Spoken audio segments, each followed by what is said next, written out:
할렐루야. 하나님께서는 복음을 아무에게나 맡기시지 않으십니다.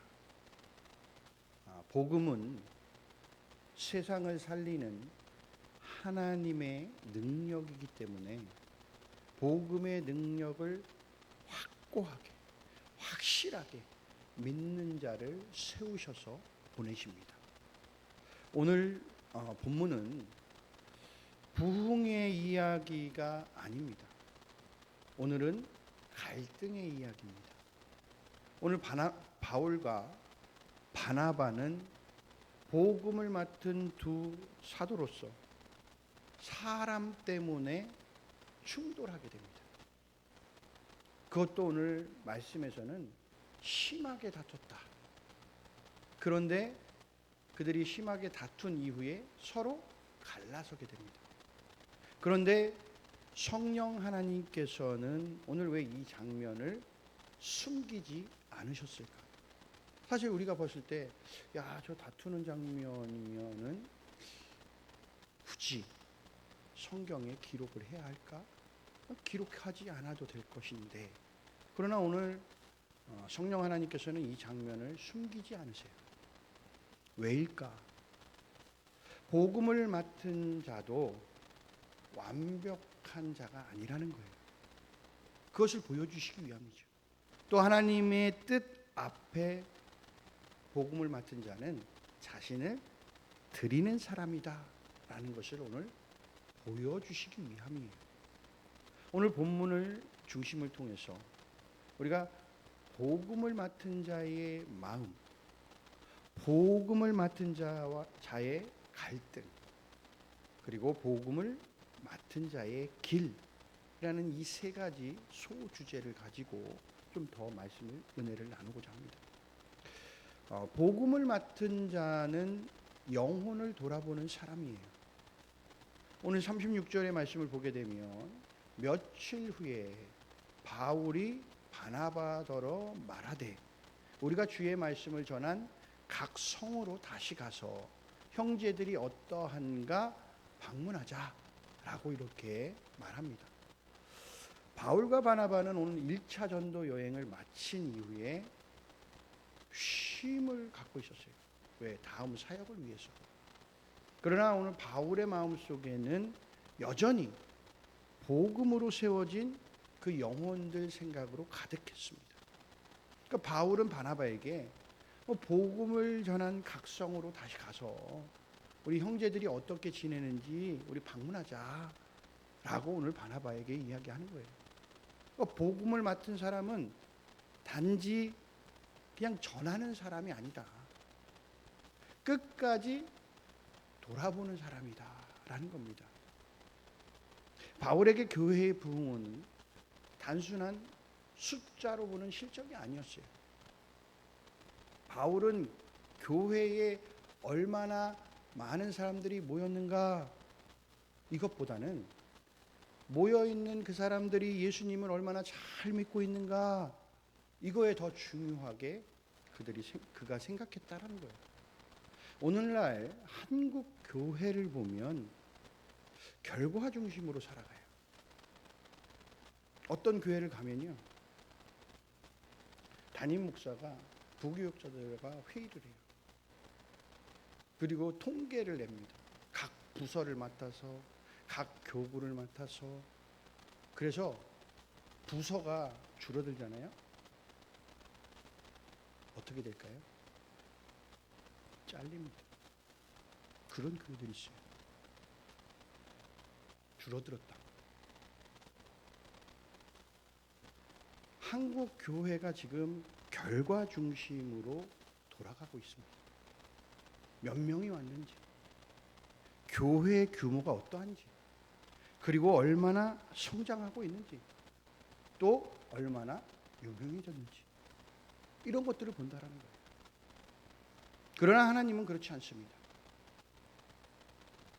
예수님을 믿기로 작정하고 구원받은 사람들이 과연 구원의 기쁨이 있는가? 그리고 이들이 주님을 그들의 삶에 모시고 사는가? 그리고 얼마나 말씀에 순종하며 충성하며 살아가는가?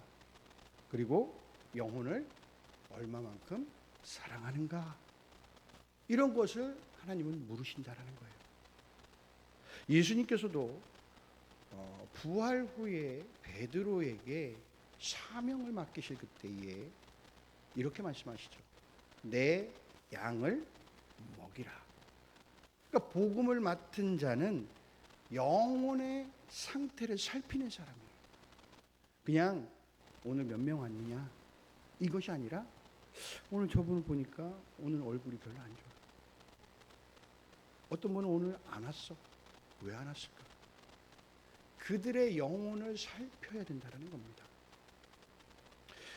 이 일은 그냥 단지 교회에서뿐만이 아니라 우리의 가정에서도 마찬가지예요.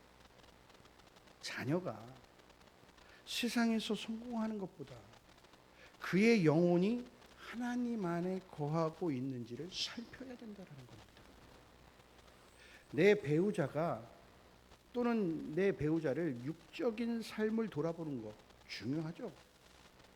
그러나 더 중요한 것은 뭐냐?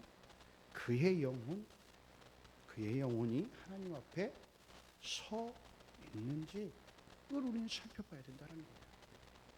복음의 진리 위에 서 있는 사람은 반드시 사람을 남기고 가요.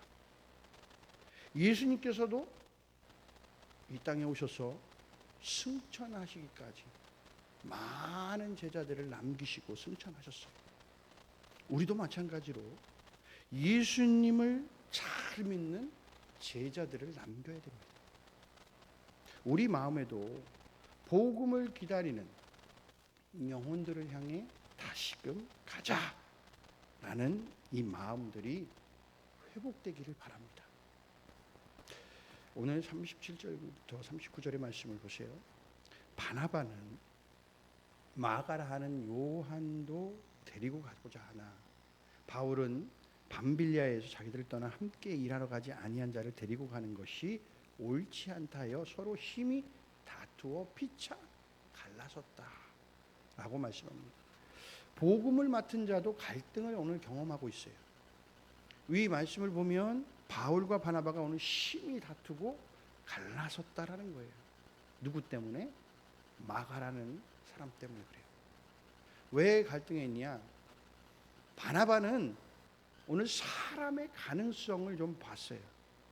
바나바는 원래 바나바의 뜻이 뭐냐? 위로의 아들이란 뜻이죠. 그는 실패한 이 마가를 품어주고 싶었어요. 다시 좀 기회 주자. 이게 바나바의 오늘 마음이에요. 자, 그러면 바울은 그럼 이러한 마음이 없는 사람이냐? 그렇지 않아요. 바울은 사람의 가능성에 대해 생각하지 않은 것처럼 비춰질 수는 있지만 그러한 마음이 아니라 바울은 복음 사역의 무게를 더 중요하게 뒀다라는 겁니다. 마가는 이전 여행에서 중도 포기했었어요. 복음 전하다. 뭐 힘들었는지 어떻는지 같이 바울과 함께 다니다가 너무 그게 힘들었던 것 같아요. 그래서 도중에 포기한 겁니다. 그러니까 바울은 다시 그런 일이 생기는 것을 원하지 않았어요. 복음 사역은 가볍지 않아. 이게 바울의 생각이었던 겁니다. 여기서 중요한 것은 둘 다 틀린 것이 아니라는 겁니다. 한 사람은 용서와 긍휼을 좀 강조했죠. 하나님의 은혜를 좀 강조했어요. 한 사람은 사람보다 복음 전파 사명의 책임을 좀 강조했어요. 둘 다 하나님 나라를 위한 마음이에요. 그러나 인간은 때때로 같은 목적을 가지지만 때로는 충돌할 때가 있다는 거예요. 그렇다면 갈등이 있어서 이게 실패한 거냐? 그렇지 않다. 중요한 것은 이 갈등 이후예요. 오늘 사탄은 보면 갈등 자체보다는 갈등 후에 미움과 분열을 더 사용한다는 겁니다. 그럼 오늘 본문을 보면 놀라운 사실이 있어요. 그들은 갈라섰지만 바나바도 바울도 복음을 포기하지 않았다라는 거예요. 사람은 갈라섰지만 사명은 멈추지 않는다라는 거죠. 그러니까 때로 하나님은 우리의 연약함까지도 사용하시는 분이에요. 바나바는 마가를 데리고 갔고요. 바울은 실라를 데리고 또 다른 선교의 길을 떠나게 됩니다. 이것을 결과적으로 봤을 때 복음의 길이 더 넓어졌다는 거죠. 그러니까 바나바는 마가와 함께 다른 곳으로, 바울은 신라를 데리고 이곳 다른 곳으로, 점점 더 복음의 지경이 어떻게 된다? 넓어졌다라는 거예요. 갈등이 있을 수 있습니다. 그러나 복음을 맡은 사람들은 감정보다 사명을 붙드는 사람들이다라는 거예요. 우리는 때로는 복음을 전하다, 때로는 교회 안에서도 때로는 갈등이 있을 수 있어요. 그러나 우리에게 중요한 것은 그 갈등 안에서도 가장 중요한 것이 무엇인가?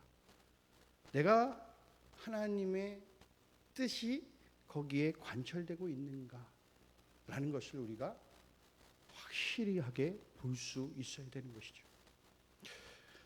39절부터 41절의 말씀을 보면 바나바는 마가를 데리고 배 타고 구브로로 가고 바울은 신라를 택한 후에 형제들에게 주의 은혜에 부탁함을 받고 떠나 수리아와 길리기아로 다니며 교회들을 견고하게 했다라고 오늘 말씀합니다. 결국 복음을 맡은 자는 하나님의 은혜로 다시금 세워진다라는 거예요. 본문은 갈등으로 끝나지 않았어요.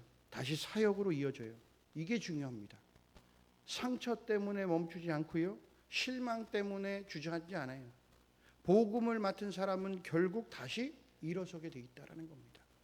바나바와 동행하는 마가는요, 원래 바울과 복음 사역을 하던 도중에 중도 포기했던 사람이에요.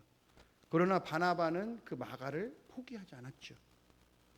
훗날에 바울이 이런 고백을 해요.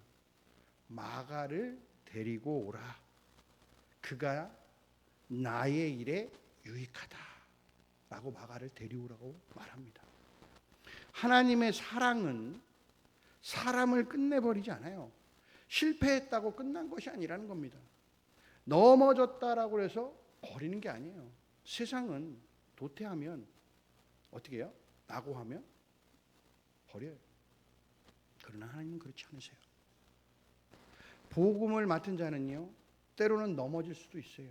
그러나 하나님은 그를 다시 세우신다라는 거예요. 때로 우리 마음에 여러분 그런 마음들이 듭니까? 아, 나는 안 돼, 실패한 것 같아. 나는 자격이 없는 것 같아. 하나님이 나를 쓰실까? 라고 생각할 때가 있을 수도 있죠.